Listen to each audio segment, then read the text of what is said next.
You're gonna log in over. All right, got it. Great, and it's good that you record because my computer does crash on occasion, not because of Premiere, because of my computer. But Premiere will crash, everybody. Hi, and if you're not here in person, we've had great tech issues, but that's not editing software with more gabbling issues. So welcome to the first of our many lectures on Premiere. We're going to go over everything that you might need to know about the basics of opening and starting a new project and everything that is involved. We have several, sure, bye Sophie, it's recorded forever. We have several students here at the editing facility following along. And in future weeks, you would be able to edit along as I lecture, and it'll be projected on the screen, hopefully. This week, we were watching it on a computer. Did the Zoom end? No. Do you want to see your face? I definitely don't want to see my face. I mean, we're not seeing you speak. Do you want? Well, I'm sharing my screen. I don't think okay. you'll see me, right? Good. Yeah. Yeah, I mean, I can check. Do I turn on my? Oh, here. Can you see me now too? Hey. Yeah. Okay, cool. Okay, great. Good job. This is what I look like. I have a beard today. All right. Let me not blur my background there. And now you can see everybody else here too. Okay, great. Let's get started. Let's see. Okay, so when I have opened up Premiere, of course, if you have it on your dock right here, it's Adobe Premiere Pro 2023. I have the downloaded most updated version right here. If you're subscribed through Creative Cloud, it automatically updates your Premiere. You can choose not to. You can also choose to revert to an old version if there's a bug or anything. But they are constantly updating. You get about 3 or 4 updates a year with at least Premiere and or all of the Adobe suite programs. I use After Effects, Photoshop, pretty much on the daily, and of course Premiere every single day. So we open up Premiere, it's going to show you a little loading screen, and then we get this. This is where if you don't have any projects currently open, it's going to look just like this. And so we're going to go up here and you can see open new project or open project. And so new project, which we will click, I'll show you in just a second. But if I click open project, what it's going to do is it's going to bring up, you can all see that, you can see basically all of my saved project files, and all my saved project files are saved either locally or in the cloud. And you can look to see where it's saved. I have these ones saved locally, but also the green means they're cloud saves as well. So my project files get saved in the cloud. So if my computer hard drive melts down, I still have the most current updated version of my project files. Now, here's the big thing to consider when we're doing a project, when we're talking about project files. What the main difference between Premiere and Final Cut is that your project files are merely a series of references to files. So what does that mean? That means that if you plug in a hard drive and you load all of your media into your Adobe Photoshop or your Adobe Premiere project, your media is going to be there. You're going to double click. You're going to be able to work on all your projects, which we'll go on and do later on. But if you unplug that hard drive, all the media will go offline. And what does that mean? That means the files are missing. That's because in order to make Premiere as fast as possible, these are merely reference files that are looking towards where your files are saved. So if you don't have your hard drive, but you have your project file, you're not going to be able to work on your project. You're going to need all of the media. So that's why we recommend keeping it on an external hard drive and keeping everything you pull into your projects on that same exact hard drive. Because I have had projects where I have 4 hard drives plugged in. It's pulling from all 4 hard drives and 1 hard drive goes down. And now a quarter of my project's missing. What do I do? Well, hopefully I have it backed up. If not, yikes, you're going to be refilming stuff possibly. And that's the last thing you absolutely want to do. We'll talk more about that coming up, but let's go in and we're going to click new project here, which is the blue button. And the new project is going to open up this. And actually it's going to give me sample media. I can go through my pictures, my desktop, my home. Let's see. Is it too big? Can I? Sorry, the Zoom thing is in my way.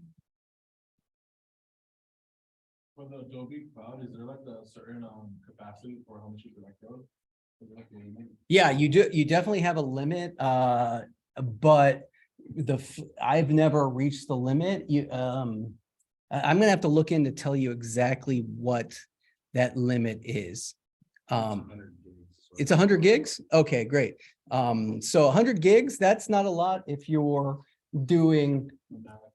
uploading media, but you're only going to be really selecting to upload your project files. And based off of how big your project files are, they can range anywhere from, they're usually megabytes. I've had a massive project that was once a gig big, but you never need to have it that big. This formatting is weird on my computer, so I'm having a hard time seeing it. So let me just click over here and look to see what's going on. Let's just quit and try it again.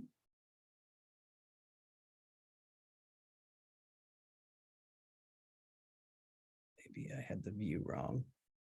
I was messing with our settings. So I don't think this counts as a crash per se. Not quite, maybe. All right, so that's the screen that pops up right now. They change the art every now and then. We're gonna pop open. Usually if you have a project already open, I'm gonna go file new and see if okay, there we go. I just had a display issue. Look, I couldn't do anything. Basically what you can do is you can click on media and it will copy all of the media files. It gives you here within the tutorial, you have a bunch of different files we can go through and look at. But first things first, I want to name my project. I'm going to say, let's say it's Gav MCTV 43 lesson.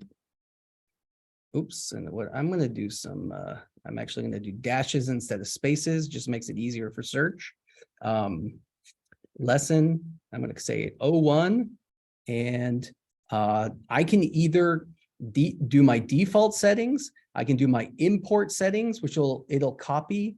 It can also pre-create my sequences. But if I click this, and it's going to basically read this metadata and be like, oh, it's a 1 second MP4, which is a type of media. I'm going to say create, and it's going to base it off of this one single media. And look, it's already imported it and put it on there. What's interesting is like, if you're working with media, you can import it and you can match your media. But what if you want to use a project that doesn't have this specific media? Because if we now look into our sequence settings here, we're going to say that the frame size is 640 by 360, which is a 16:9 project, but is that high def? No, this is standard def. If that, it's lower than standard def. So we basically created a project, and if we imported more media, we would just continue to fill up this space. And when we exported it, it would be small. It wouldn't be HD like we wanted. So what we're going to do is we're actually going to go file, and then we're going to say close project there. And then I'm going to say new project. I'm going to not click any of those. Let's just rename it Gav-MCTV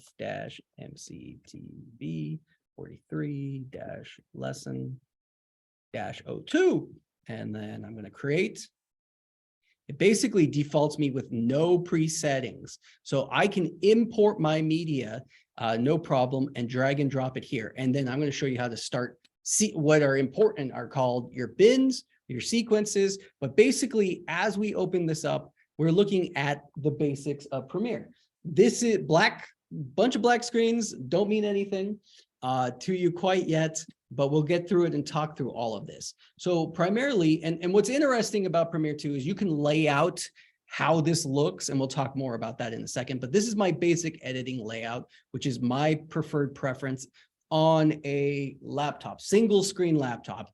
If you can work off of 2 screens, even better. The bigger the screens, the better, because it gives you more landscape, in my opinion. But we're Explain what landscape. what you mean. landscape basically just means how much area on the screen you have. Once I start opening up things, we'll see that like, oh, I'm going to be working a lot right here, which is in our timeline and or sequence. Our timeline is where we do all the editing. Is this window big enough? Or right here, our program screen is going to show us what our edits look like. This is going to be our preview screen, but our effect control screen, which we'll use a lot. Down here is our project, which basically it will have our bins, and our bins will be full of our media. So we'll be jumping into there as well. And as well, I have where I do my color and stuff over here. So you'll see at times I'll go through and I'll readjust my formatting of the screen because I'm working intently in one area or another. And then also I can bring it back and we'll go over on how to arrange them or not arrange them. Okay, but first things first, let's bring in some media so we can start editing. Right here in our project, right there, we can see it says Gav. You can also open multiple projects. So I could have multiple projects open at the same time. Why do I want that? Well, maybe I want to harvest something from an old project and drag and copy it into my new project. Why don't I just have one big project? That you just having one big project just means you have so much media that it's an organizational nightmare. Anytime I do 2 or 3 big videos into one project, I always get lost. So let's start with importing media. So I'm going to double click here in this window, and it's going to allow me to actually open up my browser window. I'm going to look at my downloads. And I'm going to import some videos. I can double click. I'm going to import some still images as well. Let me just see. I'm going to have a lot of garlic videos on here, everybody. Just get excited. All right, I'm going to import some different options. When we import, you can bring in JPEGs, which are still images. You can bring in audio. You can bring in video. You can bring in raw source. Whole bunch of different file types. Basically, you can try to bring in any type of file type, and it'll tell you whether or not it's available to. Let me find a couple more. Let me find a .mp3. Here we go. That's a Shrek song. I think we'll take that. Children's story time. Sure. And the Circle Life. Why not? All right. We got some audio. And as you can see in this right here, our project, we're going to start seeing different types of media and the different icons represent. So still image, we got audio and video. The purple is the video representation and the green is the audio representation. And these ones you can see are just green, which means it's just audio. We'll go more into all of this. Let me see. All right. All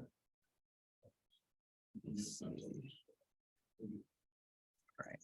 Okay, I have a .mov. Let's import that.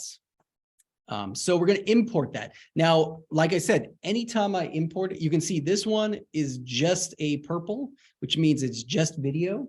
That's because there's no audio to it. We'll go through and talk about all of this. But within looking in, we're going to learn really about our project file right here tonight. Our project right here, formatting, allows us to bring in all the media. Well, maybe this is you're going to bring in lots of media. Like, what if we have 1,000 video clips? Do I want it all right here? Well, what I can do is go down here where it says new bin, right? I'm going to click this folder, and it basically gives me a folder, which is called bins in Premiere. And what I'm going to do is I'm actually going to use my bins. I'm going to drag and drop my media, and now I'm able to create a bunch of bins and do some organization. Let me do this. Do that. I'm going to make 4 bins, And now it's like, oh, great, good job, Tim. You made some organization, but it just says bin 1 or bin 2. Well, I can double click here and say images. I can and I double clicked into it. When I double clicked into it, it actually opens up in a separate little tab up here, and I can actually tab back. That's just in case you don't want to work with drop-down menus. So I just did the exact same thing. I want to rename it. There we go. This is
got it.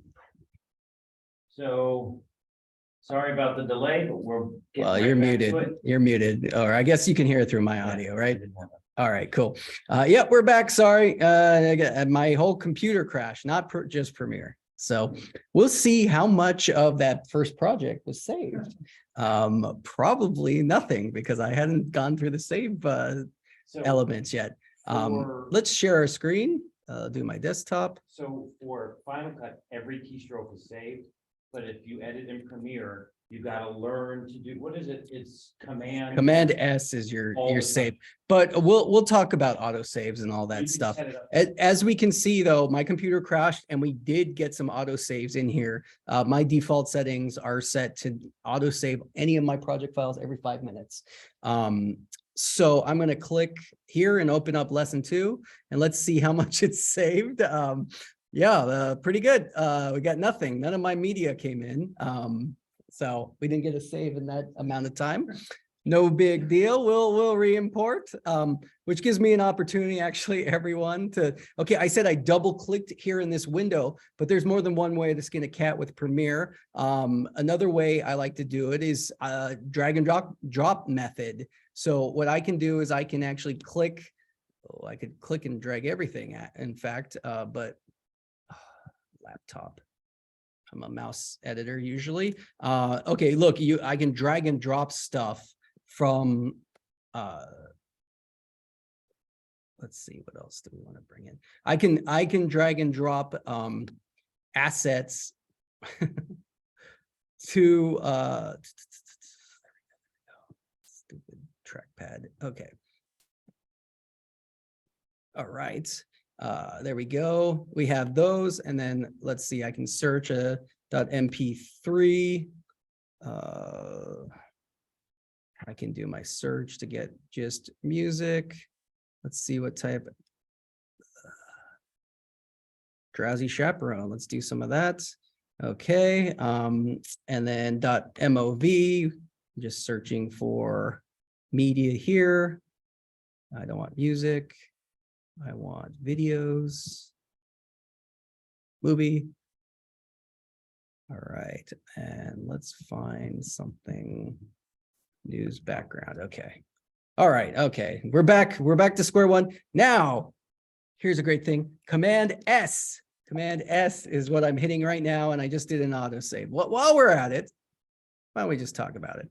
Let's go into a Premiere up here on the menu items. We're going to go here, Premiere Preferences, and then we go into Preferences. It gives us a lot of different options. We'll talk more about all of this, but going into General right here is actually a good place to go in. It's going to bring up all of our preferences. And basically, the main things that I want to point out is I want to point out Media Cache, which is right here. This is going to be where basically, instead of bringing all your media into your project, making it a giant project, it's going to create render files. It's going to take like your really big files and make the reference files. You need to choose where you want all this media to be saved. I really recommend having an external hard drive that's just for your Premiere media. That way, for your media cache, that's always connected to your computer. If not, make it your internal hard drive. But you may experience issues where you need to delete old render files for old projects. Like for me, I've been editing 4 years on this laptop alone, and every now and then it's like, hey, you're almost out of your hard drive space. And when you fill your internal hard drive over 60%, you can start to get performance issues like crashy. Mine's a motherboard issue. Unfortunately, I've cleaned and done as much as possible. So basically I can click browse and choose exactly where I want to save. And this is going to be where all of my auto saves go. And the auto save is really important because let's just go through and find our, here we go, auto save right here. Auto save automatically saves your project in the background, even while you're editing. And I have mine say automatically save every 10 minutes. I lied. I thought I had 5 minutes. Every 10 minutes, it'll do a single auto save. So there's a lot of like stuff you can lose in 10 minutes. So I'm going to actually change it to 5 minutes while I'm at it right now. So now if I lose anything, I lose 5 minutes of my life. And then maximum project versions. This is like how many auto saves do you want to keep? What does that mean? That means every single 5 minutes, it creates a new auto save. So it'll be like Gav MC TV 43 lesson 02-1 -2, 5 minutes later, -2, -3, -4, all the way.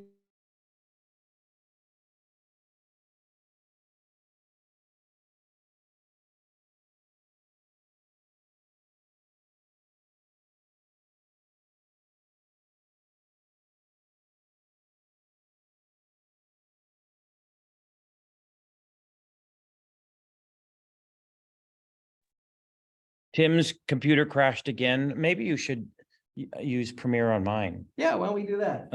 Since it hates me tonight. So I don't know what, All computers are evil, and I hate Skynet. The singularity is evil, and great. As long as it's still recording your screen, Grant. it is still You need recording. to share your screen though, right? Share. Okay, so Tim is gone and he's gonna join. He's gonna do it on, I'm back. we're gonna do it on this laptop. And well, I haven't opened Premiere in a while. Yeah, okay, let's watch. It crashed Grant's computer now. That's PR is the, if you go into your spotlight to the right, Well, here. I'll do it. Yeah. Okay. Hey, everyone. Now I'm on this copying- computer. Great. He's copying doing files. stuff. I won't touch anything. Let's just go find Premiere here. Okay. He's got Adobe Premiere. Let's double click this. All right. Look, we're back here. We're back at the start new project. Let's do that again. We're going to say, oh, almost did the default one I always do. Gav MCTV 43 lesson. Let's just call it 03. Hey, well, while we're at it, we can actually choose where it's going to be. Everything. This is the you can basically choose your location here. Didn't mention that before. We're going into Grant's Premiere, but you could literally choose an external hard drive. You could choose desktop. You could choose your downloads. You could put it anywhere on the computer. I'm just going to choose right here for now. Let's say create. Would like to add. Yes. Okay, great. All right. Grant's got a different setup as mine. He's got the tutorial mode, which, yeah. Let's just close that. Okay, good. All right. Looks a little bit like mine, but a little different, right? So Grant kind of has like the default editing mode. We're missing the coloring palette over here, but we're not going to even get into color tonight. So this is perfectly fine. Let's import some media. Oh, I haven't shared the screen. That's an issue.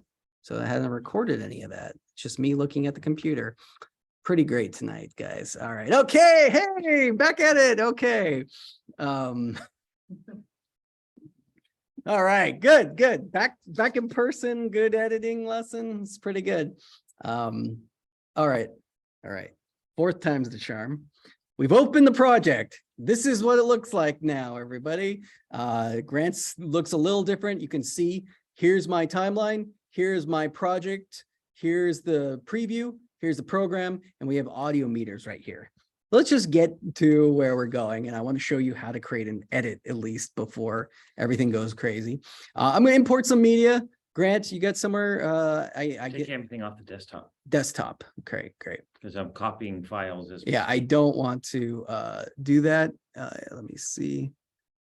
Tags, photos, movies, locations. All right, I'm not. All right, I think I can go. Yeah, okay.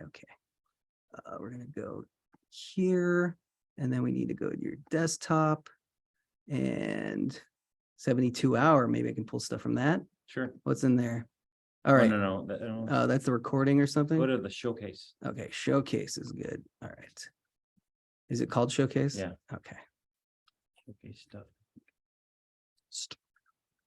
All right. Showcase stuff. Great. Oh, I imported so I double click the folder and now I'm importing everything that's in that folder. And look, when you can just like so you don't have to go through and click or drag every single thing. You can actually import a folder when you're importing like a source material from the red files. That's important. But what's important to note too is it's telling us there is some stuff in here that failed to import. Now, what's interesting is why is that the case? Maybe it's some things that aren't supported. Yes, because they're Word documents. Word documents won't import. We can just say, okay, and that's fine. And now in this folder, and we can see, look, there's an actual folder here. What does that mean? The folder actually means that we're in a different view, a different view than what I was showing you originally. And while we're at it, let's talk about it. So there's a couple different ways we can view within our project folder here. And look, because we imported a folder, it automatically becomes a bin. So if we go back here to list view, which is my preferred view, now I have drop-down menus and I can see pictures. It's kind of organized based off of Grant's. We can see all of our different media and everything that's here. And it's based off of the file system that Grant had already created. So you can do all the work and import. You can import a whole hard drive worth of stuff and it'll come in as folders. It'll just reject anything that doesn't work in Premiere.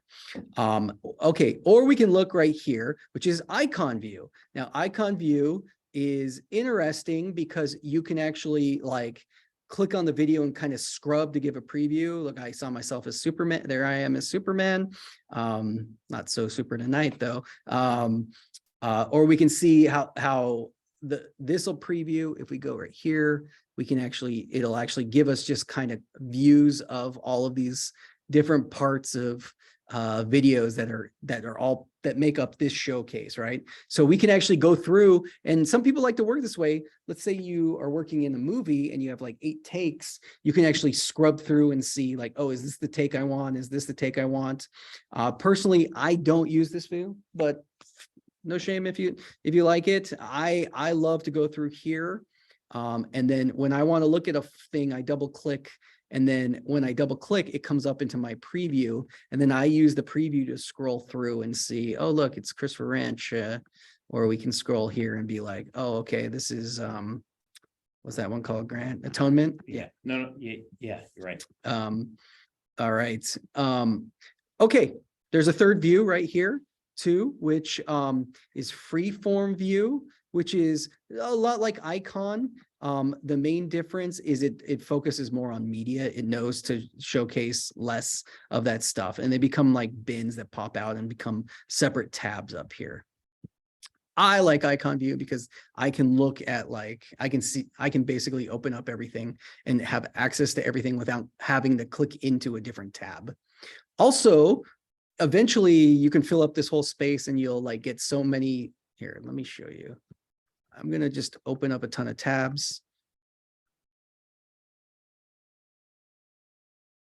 Okay. Okay. Do the little color boxes on the left side, These color boxes here, great question. They are just reference colors, and we can actually change all of these. It's a label. We can change any of them to a different color that you want. So when you're going through and editing, like, hey, I want to label, this is the main folder that has all of the good stuff. And so it's basically, yeah, it basically automatically will load, it basically loaded it based off of file type. So you can see it defaulted to making all the bins orange. It defaulted to making all of the still images pink, and it made video audio blue. And it should mirror that anytime we open up that. Just gives you a visual representation to look at that. I also love to look at the icons here. And within your bins, here's an interesting thing to know. Within your bins here, you can rename any of these files. Showcase. If you want to like reference it. So like when we import media, it could come in as like huge bunch of random numbers, A, huge bunch of random numbers, B, and you go through and be like good take or bad take or scene, or you could label it based off a scene. Now, here's what's interesting. If you go and do it in Premiere, that's no problem. Go through and do all the work and rename everything in Premiere. It will not rename the files on your hard drive, right? But if you go to your hard drive, go into the root folder and rename all of your files, that will break all of your links on your Premiere project. Does that make sense? In fact, let's do that right now. That makes sense. You don't need to. Grant, you don't want me to break one? No. I can undo it. All right, fine, Grant. Grant doesn't want me to wreck anything. I'll go over that in the next class. So basically, look, we have media. Now we're in their bin, and this is the base. And basically what's cool is I can pull it out and it gives me a bunch of information that's also useful, like including frame rate. As you can see, if I have to open up, let me open up a thing that has a bunch of videos. If we look at frame rate, we can see all of these videos are in 23.97. There's one in 24. Here's some in 29. These are all how many frames per second they're recorded in. Traditionally, film is in 24 frames, which is actually 23.96. And video is in 30, which is 29.98. And you can see that based off of how they're exported and what programs they came in, they're coming at different frame rates. And if you put them all in the same project, you might have a little, there'll be a frame drop or a frame add based off of the type of sequence that we put it in. Now, also you can see media start, media ends, duration, all of these like video in, video out points. Video in and video out points are important because if I click on here, I have a trailer, I can actually go, Sophie in this? There's Yeah. Sophie, okay. So I can actually go here and set what's called an in point or an out point and mark that. We'll talk more about that in just a bit. But you can see it changes the reference information here. That'll become important later on. Mostly what I use it for is I look at frame rate, but I also look at video info, which gives me file size. We can see that some of these files are in 1920 by 1080, some are in 1280 by 720, which is technically HD, but it's smaller. Some are in 4K. I can see this one's in 5K, it looks like. So all information, some are in standard def right here. So all information that's useful that you can look at here in your project file. All right, any questions about project file right now? Anybody in person? People at home, you can email me if you have a question. Let's talk about these other windows while we're at it. I'm going to close this one. As you can see, I'm messing up everything, and I'm going to make my timeline. Now, right next to the timeline here is actually my toolbar, and the toolbar is useful. You can see if I make it bigger here, it's just going to make it like that. I always like to keep the toolbar as small as possible, and that's because it's going to allow me change my tools. And my tools are primarily my selection tool right here is just a general click and drag. This is my track forward tool, which when we get into editing, we'll talk about. Ripple edit tool, which we'll talk about. This is the second biggest tool that I'll use other than selection tool is my blade tool, my razor tool, which is what cuts, which will make my edits on my timeline. Slip tool is another type of editing tool. Pen tool is the third most important tool that I use, which is keyframing, which we'll talk about in a bit. Rectangle tool allows me to draw shapes. The hand tool allows me to grab elements with basically grab the timeline and shift it without grabbing items. And then the type tool allows me to put text on the screen. These will all be future lessons, but just know that this is the tool window, and the tool window can get completely removed from your view. So if ever you can't find one of your windows, and you can see there's actually a ton of extra windows that we'll go through and look at, but you can see tools selected. I can actually go there and turn it off. Is it going to let me turn off? Nope. I can.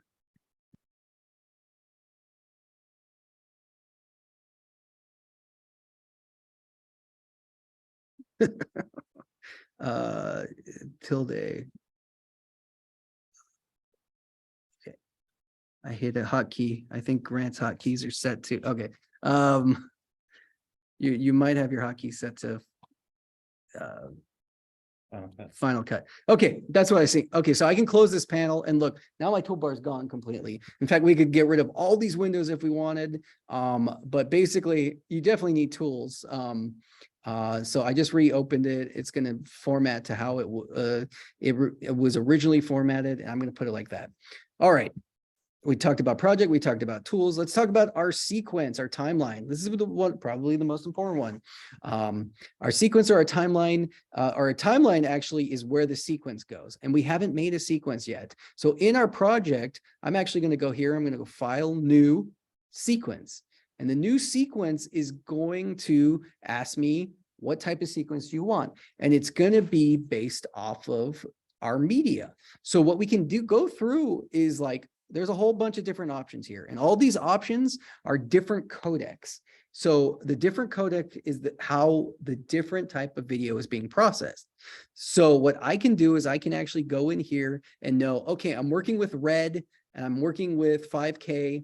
So I'm going to go here. I'm going to choose my red 5K, and I'm going to go and be like, okay, I'm full frame and 29.96. That looks good to me. I can down here sequence name, sequence 1. I'm going to say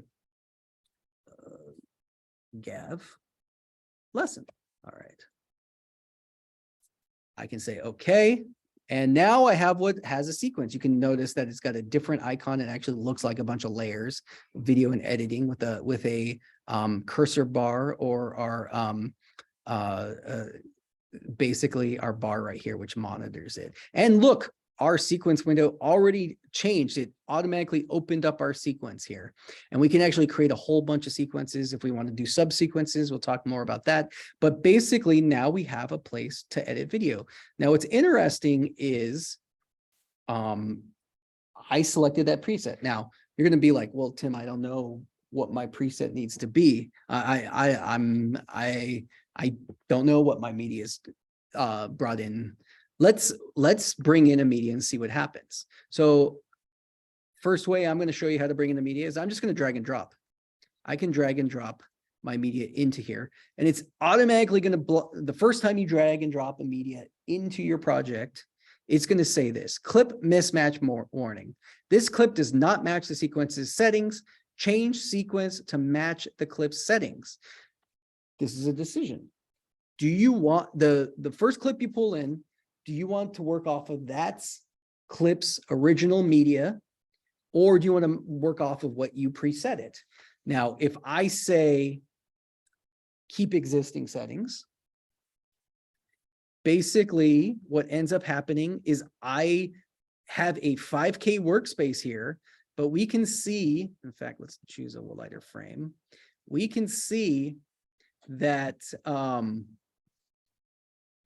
our clip is not full frame, right? So it's actually smaller. The black around here is all image that like we would have to fill. So I could click and say, scale to fit frame. And now I scaled it up to fit the frame. And we can see what happens if you have a really small file though, and you blow it up to fit the frame. Distortion. It can be distorted, depends on how small it is. This is not pristine, right? As compared to that. That's one thing to know. So know that if you're working with 5K footage, set your sequence to 5K footage, if that's what your intended target.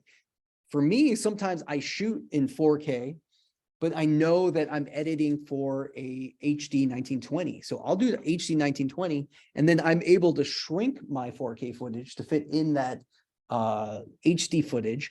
And shrinking will not distort. If I can either shrink or I can rescale my image to use only a portion of it, crop my image basically. So that's something to think about.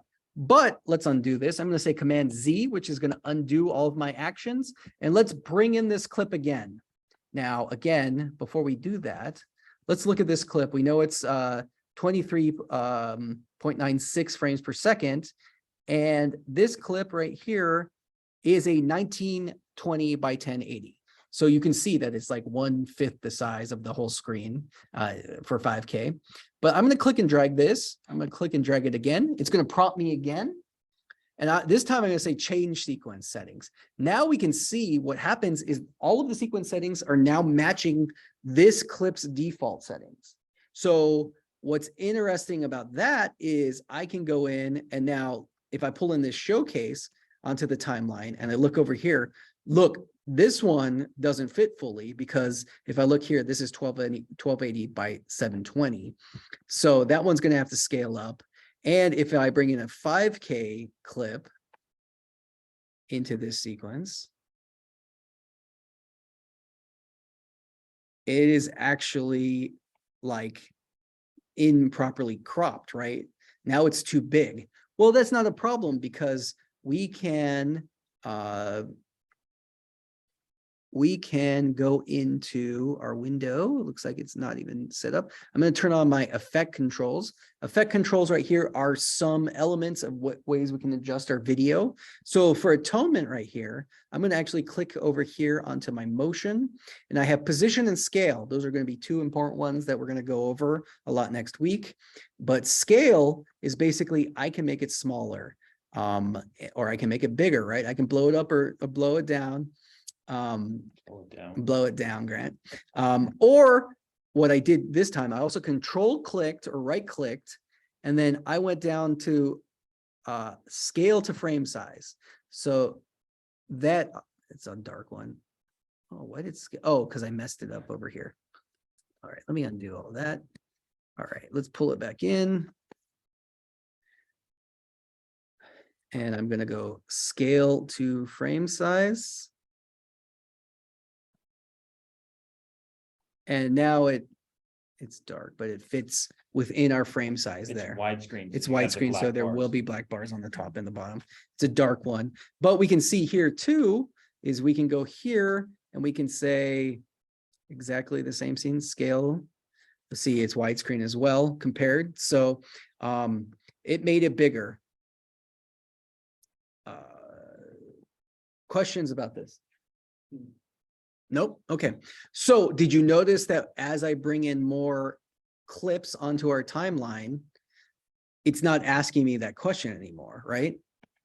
That's because once you do your first clip, it'll assume that you want your sequence to change, stay the same. And if I change my sequence settings and I have clips in here, it'll really distort your clips and screw it up. So if you want to work in a different sequence, just make a new sequence. You can make as many sequences and have as many sequences open as you could possibly want. You can even copy and paste sequences. Look, I can copy and paste my Gav lesson. Let's say I want to like make I have my final perfect edit of this, and then the dumb producer says, oh no, cut all of this out. So I'll copy my favorite version, and then I'll then make all the edits. And then when the producer's like, oh, this sucks, put it all back in, I'll be like, yeah, I got my sequence saved. So that's a little Which happens a lot, by the way. happens a lot. Okay, so we've talked about our sequence. We've talked about, we'll talk more about this. This is where all the action is going to be happening. We're watching right here. This is our program screen. Basically, wherever the playhead, which I'm scrubbing back and forth, which is the blue bar right here, is showing me what I'm seeing on the screen here. If I hit space bar, this is actually going to play, and you can see that it's playing here in my program. Here's a big advice for all of you. You can change how big your program is, 10%. I always say fit to screen because I can make it bigger or smaller, and fit based off of how much workspace I want to give up, how much landscape. But the other thing that I always work it with right here is our playback render resolution. And right now it's currently on half, and I can do full, half, or quarter. Now full will basically play a unrendered full version of the video as how it will look. The problem is it's going to eat up a lot of your render speed, and based off of the quality of your computer, it might slow it down. It might take a while to play back. So I really recommend working with half or even sometimes quarter if you've got a really graphic intensive project. We'll get later on in the class, if you're importing stuff from After Effects, it's going to bog down just the processing speed, and how much, basically how much RAM you have on your computer is going to be allocated to your project. And we can go over how to adjust all that. Basically, your performance of your computer will affect playback. And a good way to get around that and to be able to edit is lowering your resolution here for your display. And essentially, it's not affecting the quality of your project. It's just affecting the quality of how you're currently viewing it. Does Premiere play it at a lower resolution, and when you stop, it goes to full? Yes, exactly. So if I have it at quarter, and let's say it does look a little more murky, if we had something bigger, I think we would really see it. But let me see if it looks fuzzier. Maybe this looks. But so basically it could look super blurry, especially if you're working with really large files. These are pretty small files all compared. But the second you hit pause, it'll automatically pull up the what the actual render. If it's paused, you'll actually see the frame as it's going to be exported. The way I work is I always work in quarter or half, do all my edits, watch a rough rendered version, and then I export. So I'll export my project, and then that's what I'll watch. I'll finish and watch my exported project. And what I'm watching ends up being my proof. So then I watch it and I'm like, I'll take notes and be like, oh, there's an error there, there's an error here, or this doesn't work. And then most of my project, I have 3 or 4 versions until I have a final that I want to show a client. So I think that makes sense. Something I've been wondering with the software I've been using, which I don't have a good one yet. Sure. Well, like when I'm doing some of my videos, like when I upload them in there at the rough cuts, I start editing, especially when I start getting a few minutes there, I notice like it still shows it in 4K. And when I go to play a few seconds to watch, man, my Takes a computer second, right? will start going. It'll actually sometimes the audio will be off and Yep. it'll get grainy. Yeah. So, but when This I is- export it, it looks It great. looks fine, right? Yeah. Yeah. It's a display issue. It's a render. It's a hardware issue too. It's like your processor can't keep up with all that information. So Premiere gets around that because like you can even get to 1/16 when you start working with like 4 or 5K files. Because the bigger the files we bring in here, the more it's going to chug, and the more files we bring in too. It's going to like eat up, especially when you bring in big files. You'll see down here in the corner, it'll start processing it and they'll say rendering clips. And it renders in the background. Premiere used to have to wait. You used to import stuff and then be like, I'll come back in 2 hours and all my files will be rendered finally in the background. And a big thing to note is all of the yellow up here means that it's a rendered file. So it's actually referencing the file. If it's red, it means it needs to be rendered, and you can actually force render it by hitting return. We don't have anything, so there's nothing to render right now. Space bar is a good hotkey that hits play on your playhead. The other one I like to use is J, K, and L. K is stop. L is go. So forward, I'm going to hit K again. J is backwards. So I'm actually scrubbing backwards. And I'm gonna hit K.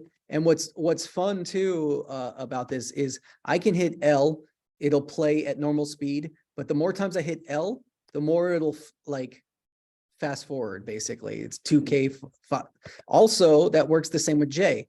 I can actually scrub backwards and go at hyperspeed or lower speed. And this just allows me when I'm like previewing and I want to like, oh, look at that. Okay, go back a little bit. I'll mess with this instead of just hitting space bar. And it's more of like a playing than you can just like scrub through with your playhead here. Okay, so program. This is our sequence timeline tools. This is our project. We have this window, which is our preview. Which will allow us to have a couple different options. I put effect control up here now, but if I go over here for preview, I can actually go in here and look at, okay, there's a still image. But we can go up here, here's hollow point, and I can actually scrub through and I can make some edits up here.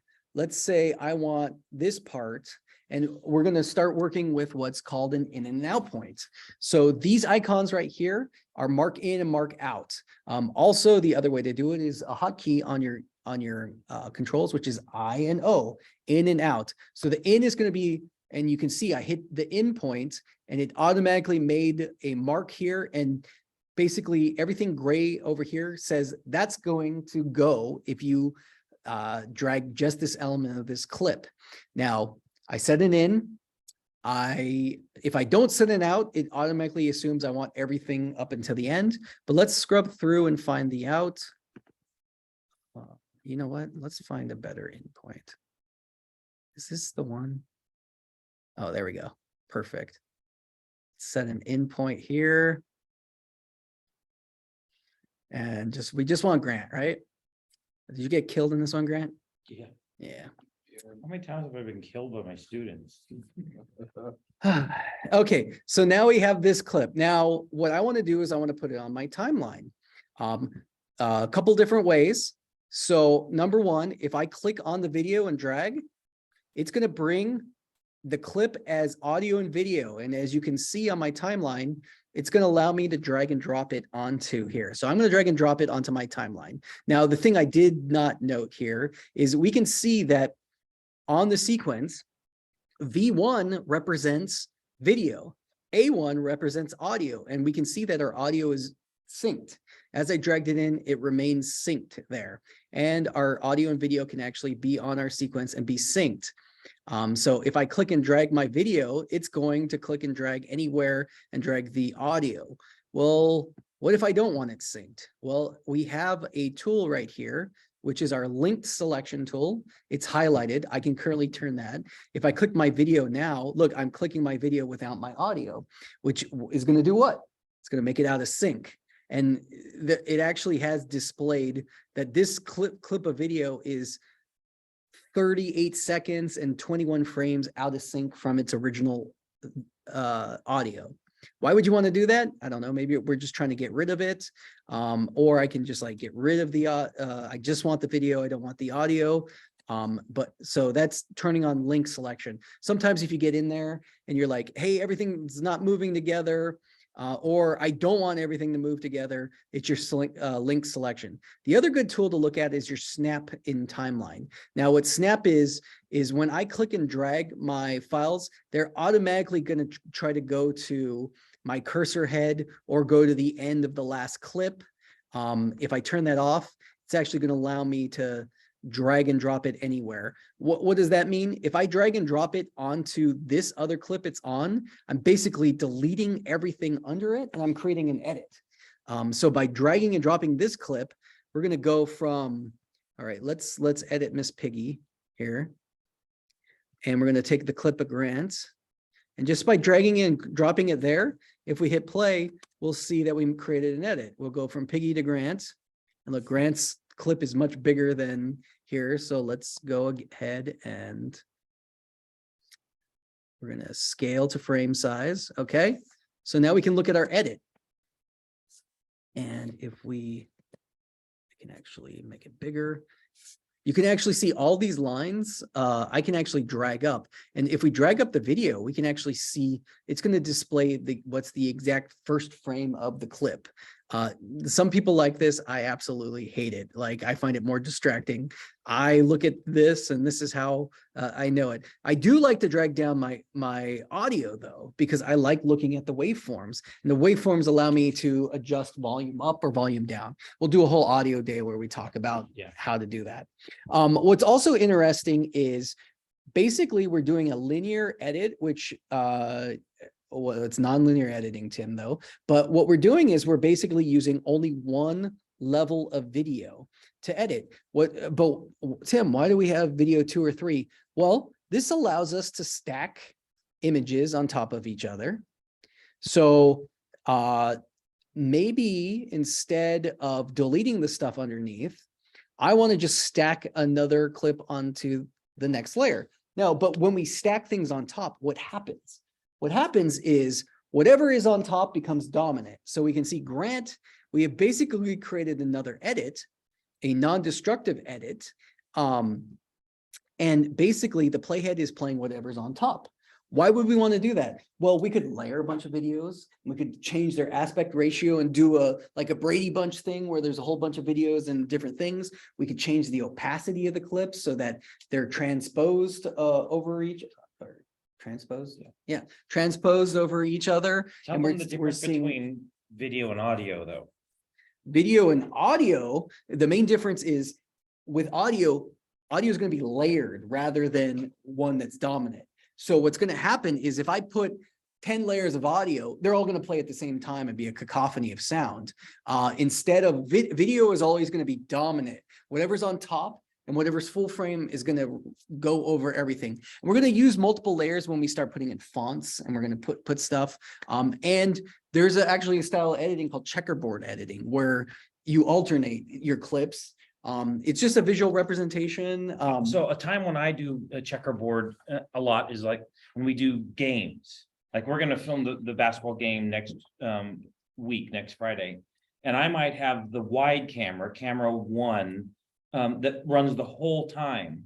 But then I might have camera 2 and 3 checkerboard on top of it. So I don't ever touch the whole, camera 1, but camera 2 and camera 3 will be, whenever I cut to them, they're over the top. Does that make sense? So essentially we're filming 3, different angles, all 3 different sources, and then we can synchronize them all within Premiere, lay them on top, and then checkerboard editing, basically we're cutting from different cameras. So we can go through, and while we're talking about cutting, let's show, I'm going to take my blade tool. Well, let's say I lay this video on here, and then right there on Grant, I actually want to remove it. So I'm going to take my blade tool, and I made an actual couple clips here. I'm going to hit V, go back to my arrow tool, and I'm going to click and I'm going to delete that. And I basically made an edit right there, because now watch what happens when we play this sequence. We're going to go from jukebox to Grant.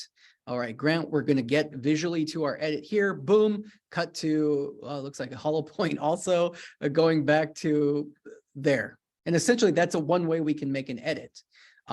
There's multiple ways to make edits and mess with it. And we can't actually refine it we can click and drag the clip out or make it slower or shorter.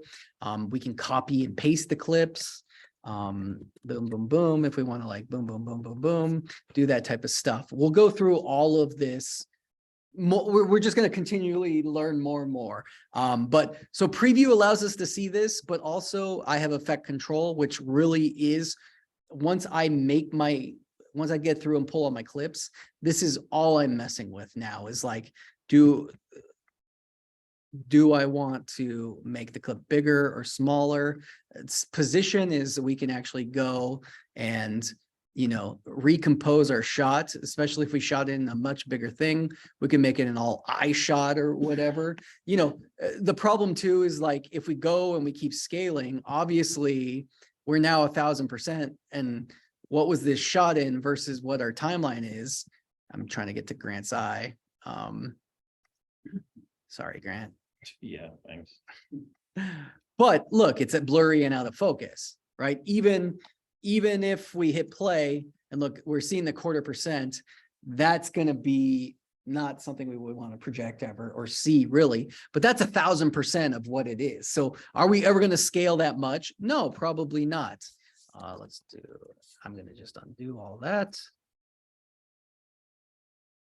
But that's just a couple of different tools that allow us to happen. While we're at it, let's talk about windows. We can actually go in here and do a bunch of different workspaces. Now we're in the learning workspace, which came with the tutorials. That I think is the default.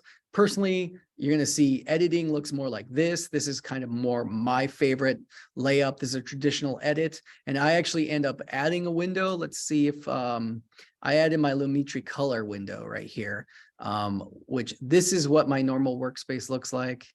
This I will make smaller.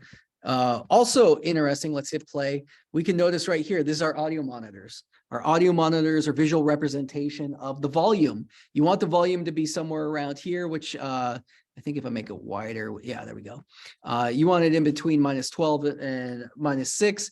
If it gets too loud, it'll start peaking and get into the red, which will cause over modulation. Or modulation Or distortion. For some reason I want to say hypermodulation, but I know that's not right. That's just another tool that like I recommend having here. We'll talk about color in a different day. Questions or comments? I mean, we're kind of wrapping up. This is the basic layup of Premiere. We've imported clips. We put them on the timeline. You should be able to go through and mess and play around with clips now. Would it be in Premiere? Is that a whole application on its own? After Effects is a completely different application. Made also by Adobe. And so because Premiere and Adobe are Premiere and After Effects are both Adobe products, they work really, really well with one another. They very seamless to export out of Premiere into After Effects, do your work, and then export it back to Premiere. They actually do support a function where you can import your After Effects projects into Premiere, make changes in After Effects that will then update in Premiere. But if you really want to crash your Premiere, that's the way to do it. I usually work in After Effects, export my media, and then import my media into Premiere and work that way. We'll go over that. We'll talk about different After Effects stuff we can do. I use it a lot to build graphics for music videos, for lower thirds, for fonts. Well, you can do basic fonts in Premiere, but I like animated fonts and cool bars and stuff. So we'll definitely have a Premiere Adobe After Effects lesson. Hopefully we'll get one with a real super expert Grady at some point.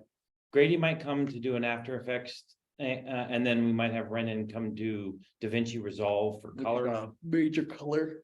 We will Application. do some color in Premiere, or if we, and Final Cut if anyone wants it. But then we'll have DaVinci Resolve, lesson.